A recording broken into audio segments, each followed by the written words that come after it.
What's up guys, good morning. I'm back from Bangkok Auto Salon. It's a very tiring trip, but we still have to put the show on because we still have clients' cars to work on.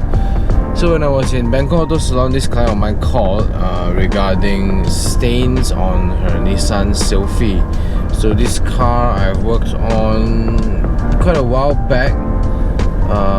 It was in a very terrible condition when I started, and managed to restore the car to a really nice state.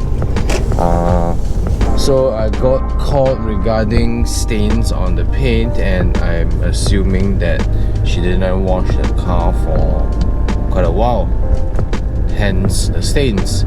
So I'm not sure how's the condition of the car, so I guess we gotta find out together and see if I can successfully remove the stains or not. So stay tuned guys, and I'll cue you into the cinematic.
Guys, if you guys have noticed in the video that the paint condition is bad, man, is that, oh my god, fuck. I remember I spent like 14 to 15 hours on this car, and then I mean a year later and it turned out like that. I mean, I'm a little bit disappointed that fuck. So anyways, the reason behind the condition is because of cheap washes. To be specific, it starts with an S, ends with an E, and there's two words. So, but I'm not going to say where for the. I mean, just to not badmouth other brands. But anyways, it's because of cheap washers and improper washing techniques and dirty washing equipments, which cause the surface to be so damaged. And then of course it's the routine of the owner herself that you know, Kuala Lumpur is an area that always is there's a lot of development going on and all, so acid rain is pretty common here. So there is extremely a lot of acid rain stains on the paint, which because she works in a industrial area and there is a lot of industrial fallout and dirt and all the different chemicals in the air. So that contributed to the paint condition, plus the crappy washes, which sort of damaged the coating and ultimately caused the scratches and the stains to stick instead of being easily washed off because of the coat. So pro tip to you guys, if you own a white car and you got it coated, please wash your car. If you suspect there's an acid rain, or if you see lots of black stains on your paint after a rain, it is probably acid rain. So wash your car, dry the car. I mean, try to use shampoo to wash the car, so that you're able to maintain the glossiness and shininess of the coat. So I guess that's all for today. Hope you enjoyed the video. Hope it's educational for you guys. So like the video, share the video, subscribe to the channel, and I'll see you guys soon.